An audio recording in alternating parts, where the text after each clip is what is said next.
It's your travel agent, David, and we are at Kinkakuji Temple. It's also known as the Golden Palace. I've been here before. This place is phenomenal. It's a great nature walk throughout. When you get to the Golden Palace, the water in front of it gives a great reflection for fantastic photo opportunities. But don't take my word for it. Let's go check it out.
Kinkakuji, officially named Rokuon-ji, is one of Japan's most iconic and breathtaking Zen Buddhist temples. Located in northern Kyoto, this UNESCO World Heritage Site is best known for its stunning gold leaf covered pavilion that appears to float on the surface of a serene, reflecting pond.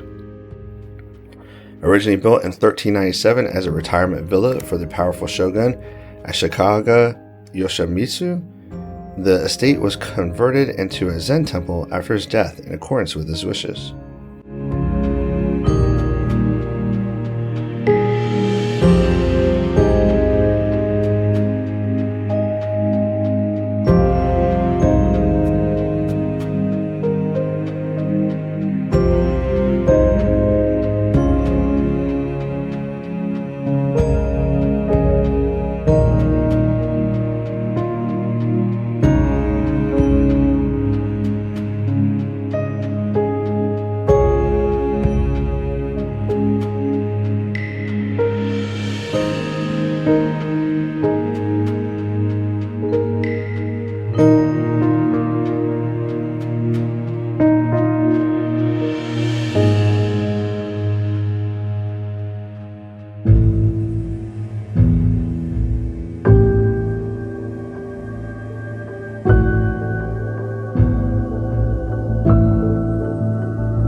as you can see, it is a busy day, and this is a Monday. So if you're going to come here, try to avoid it on the weekend, because if it's this busy on a Monday, it's probably going to be insanely busy over the weekend.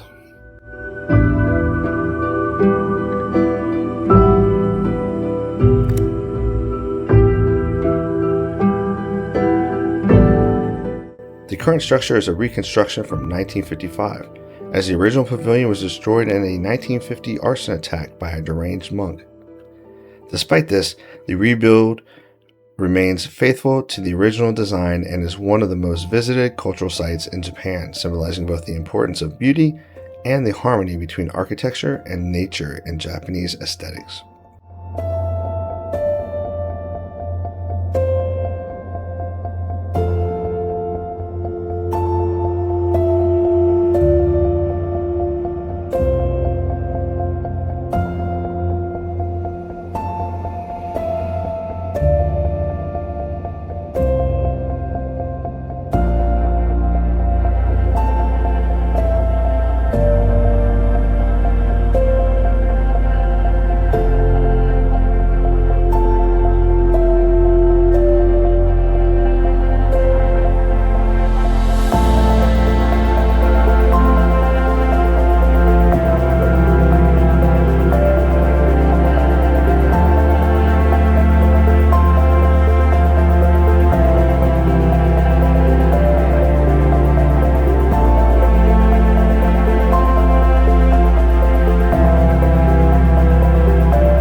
Each floor of the Golden Pavilion represents a different architectural style.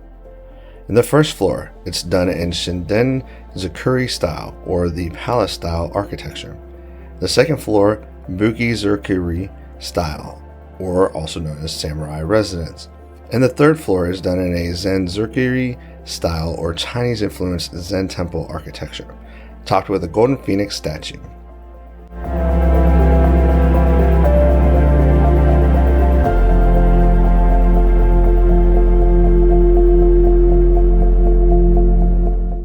The upper two floors are completely covered in gold leaf, giving the temple its radiant glow. The use of gold symbolizes purification and the hope to ward off negative thoughts and feelings. Kinkaku-ji, or the mirror pond, is surrounding the pavilion and carefully landscaped with small islands and stones to reflect the shimmering structure, creating a mesmerizing visual harmony, especially in the early morning light or with snow in the winter.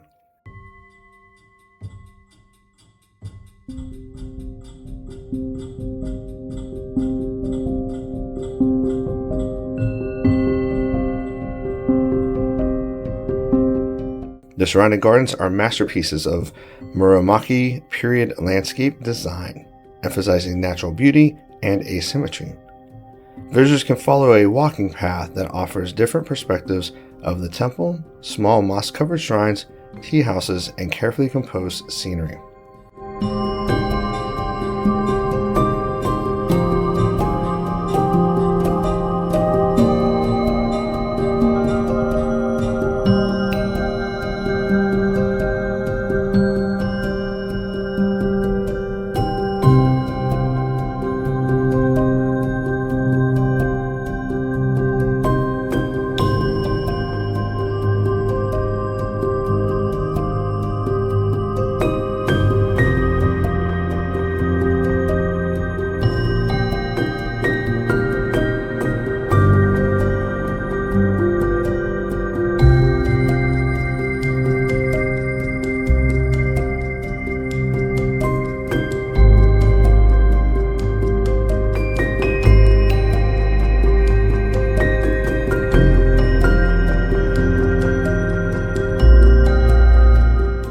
Kinkakuji is more than just a visual marvel.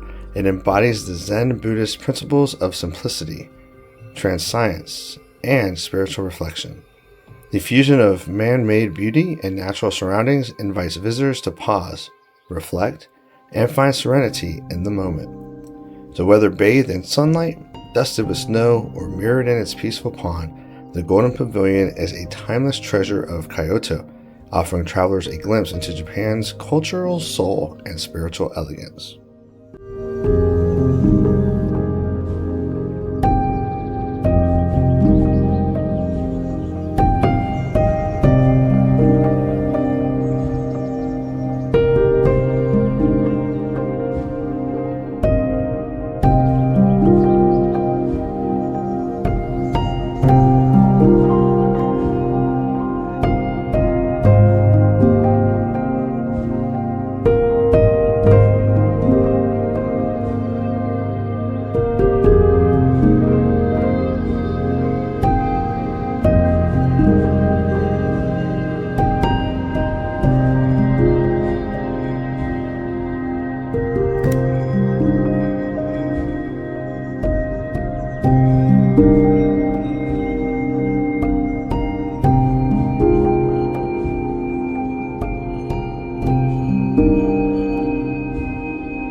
Well, that completes our time here at the Golden Palace.